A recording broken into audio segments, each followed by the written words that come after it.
அஸ்ஸலாமு அலைக்கும். நான் உங்கள் ஷிஃபா குக்கிங்லேருந்து பேசுகிறேன். இன்றைக்கி நம்ம என்ன ரெசிபி பார்க்க போகிறோன்னா, ஒரு சூப்பரான ரொம்ப ட்ரெடிஷ்னலான பால் கொழுக்கட்டை தான். இது ரொம்ப ஈஸியாக சட்டுன்னு செஞ்சிடலாம். வாங்க என்னோடய ஸ்டைலில் எப்படி செய்கிறதுன்னு பார்க்கலாம்.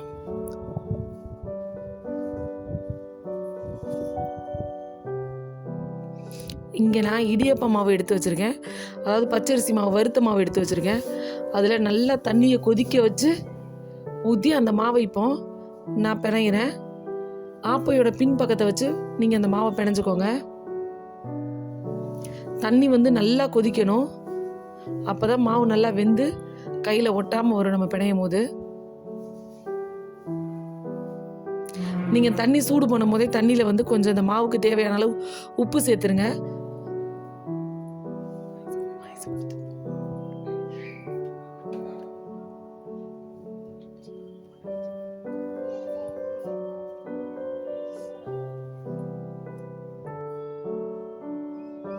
பார்த்தீங்களா, தண்ணி நல்லா சூடாகவே இருக்கணும் கடைசி வரைக்கும். அப்போ தான் அந்த கொழுக்கட்டை ரொம்ப சாஃப்டாக உங்களுக்கு கிடைக்கும்.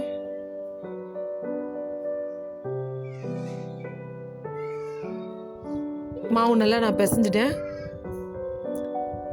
பாருங்கள், தொட்டா கையில் ஒட்டாது.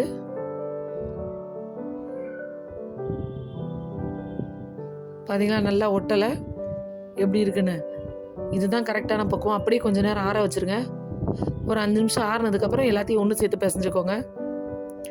பார்த்தீங்களா, இப்போ நல்லா ஆறிடுச்சு. இப்போ நான் எடுத்து உருட்டும் போது பார்த்தீங்களா, கையில் கொஞ்சம் கூட ஒட்டாமல் எப்படி வருதுன்னு. தண்ணி நல்லா சூடான கரெக்டான பக்குவத்தில் இருந்தால் மட்டும்தான் மாவு இந்த மாதிரி கரெக்டாக உங்களுக்கு கிடைக்கும். அப்போ தான் கொழுக்கட்டையும் நல்லா சாஃப்டாக இருக்கும். இப்போ நான் சின்ன சின்ன உருண்டையாக நான் உருட்டிக்கிறேன். உங்களுக்கு எந்த சைஸில் வேணுமோ அந்த சைஸில் எடுத்துக்கோங்க. நான் ரொம்ப சின்னதுல ரொம்ப பெருசுல ஒரு மீடியம் சைஸில் உருட்டி வைக்கிறேன்.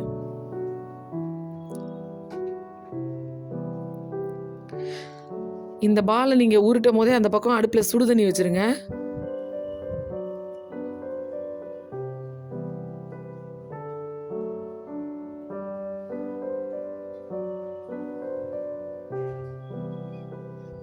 இப்போ எனக்கு தண்ணியும் கொதிக்க ஆரம்பிச்சிருச்சு.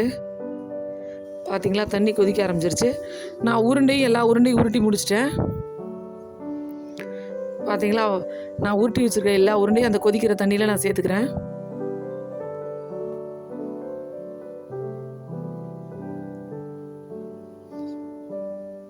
எல்லாமே தண்ணியில் நல்லா வேகட்டும். பார்த்தீங்களா, வேகும் போதே தெரியும் எந்த மாவுமே கலராமல் எவ்வளோ அழகாக வேகுதுன்னு.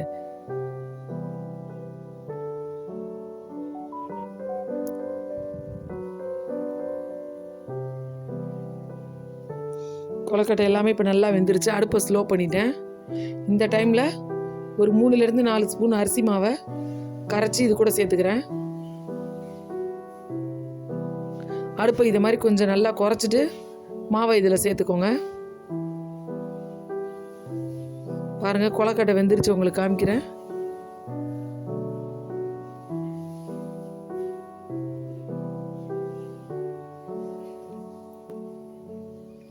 நீங்கள் அரிசி மாவு சேர்த்த உடனே உங்களோட பால் கொழுக்கட்டை கொஞ்சம் திக்காயிரும்.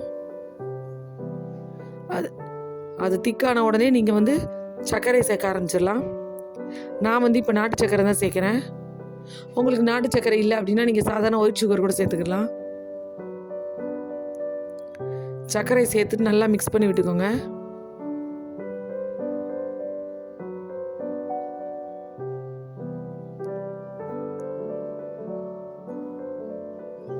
சர்க்கரை எனக்கு பத்தல, அதனால இன்னும் கொஞ்சம் சர்க்கரை சேர்த்துக்கிறேன்.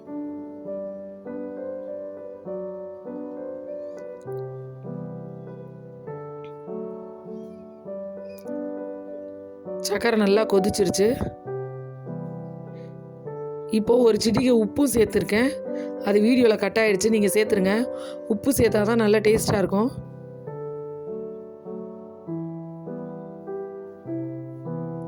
ஃபைனலாக ஒரு அரை மூடி தேங்காவை இந்த மாதிரி நைஸாக மிக்சியில் அரைச்சிருக்கேன். அதை அப்படியே நான் சேர்த்துட்றேன். வடிகட்டக்கூடாது. அந்த தேங்காயோடு இருந்தால் தான் பால் கொழுக்கட்டை நல்லா பார்க்க அழகாக இருக்கும், டேஸ்ட்டும் நல்லாயிருக்கும். நம்ம வடிகட்டி வெறும் பால் சேர்த்தோன்னா அந்த டேஸ்ட் நமக்கு கிடைக்காது.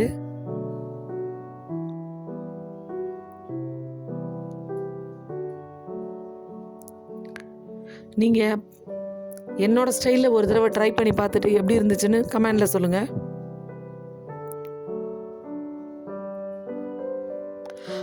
அவ்வளோதான், ஒரு 2 நிமிஷம் கொதிக்கவும் நம்ம அடுப்பு ஆஃப் பண்ணிடலாம்.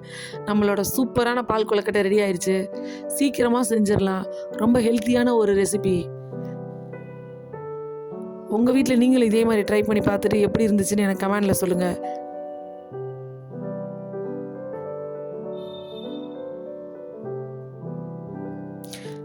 என்னோட இந்த ரெசிபி உங்களுக்கு பிடிச்சிருந்துச்சுன்னா என்னோட சேனலை லைக் பண்ணுங்கள், ஷேர் பண்ணுங்கள், சப்ஸ்கிரைப் பண்ணுங்கள். மறந்துடாமல் பெல் ஐக்கானை கிளிக் பண்ணுங்கள். அப்போ தான் நான் போடுற புது புது வீடியோஸ்லாம் உங்களுக்கு நோட்டிஃபிகேஷனில் வரும். சூப்பர். சப்ஸ்கிரைப் பண்ணுங்க. தேங்க்யூ.